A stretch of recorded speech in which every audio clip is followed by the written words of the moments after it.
budget po ng flood control is 139.3 billion.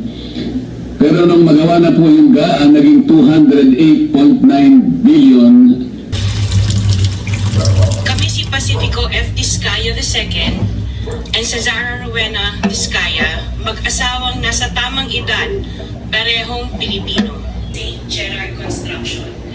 Ipinarehistro namin ito sa DTI, nakakuha ng contractor's license at nagsimula na lumahok sa mga pribadong construction projects. Ang isang kaibigan na si Voltaire Claveria at inalok kaming magkaroon ng proyekto sa national level gamit ang aming lisensya. Tuloy kaming sumasali sa mga bidding sa gobyerno. Sa kalaunan, ang kumpanya namin ay nanalo sa mga bidding sa mga proyekto sa national government. Nagkaroon ng konting tagumpay ang St. Gerard Construction. Kaya minabuti namin mag-asawa na mag-expand at bumuo ng ibang kumpanya tulad ng Alpha and Omega General Contractor and Development Corporation. Cash, ang bawat transaksyon ay may karampatang voucher at ledger na nagsasaad ng mga araw at kung kailan nila ito natanggap.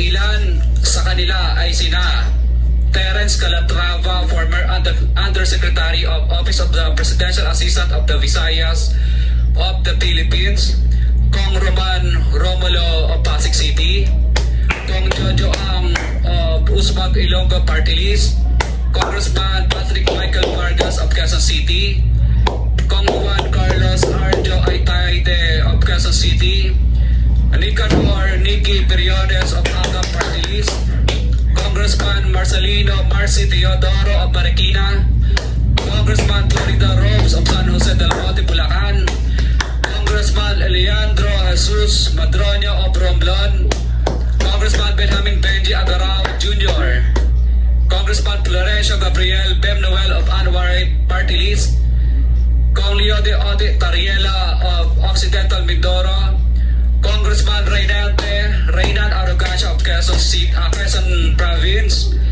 Kong Marvin Rillo of Quezon City, Kong Teodoro Haresco of Aklan, Kong Antonieta Yodela of Zamboanga Sibugay, Kong Dean Asisio of Caloocan, Kong Marivic Pilar of Quezon City.